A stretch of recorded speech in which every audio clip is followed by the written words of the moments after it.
yan for promotion. Maging queen na po niyan.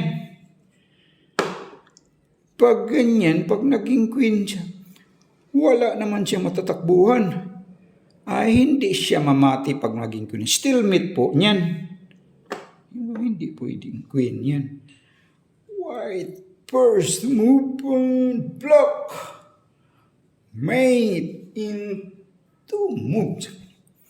Sige nga kayo, ano ba talagang tamang kasagutan dyan?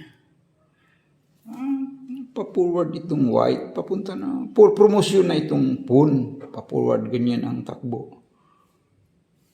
White first movement block. Mate in 2 moves. Wala naman siyang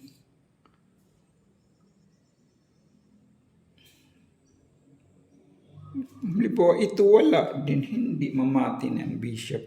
Ang tama palang kasagutan dyan po ay itong pawn, pero hindi siya maging queen. Ito ay maging bishop. Ito palang ginagawang kalupitan na tira niya. Maging bishop po yan.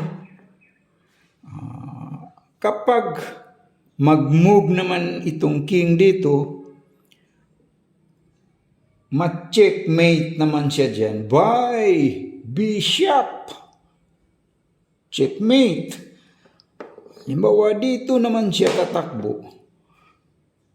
Ma-checkmate din siya dyan by bishop.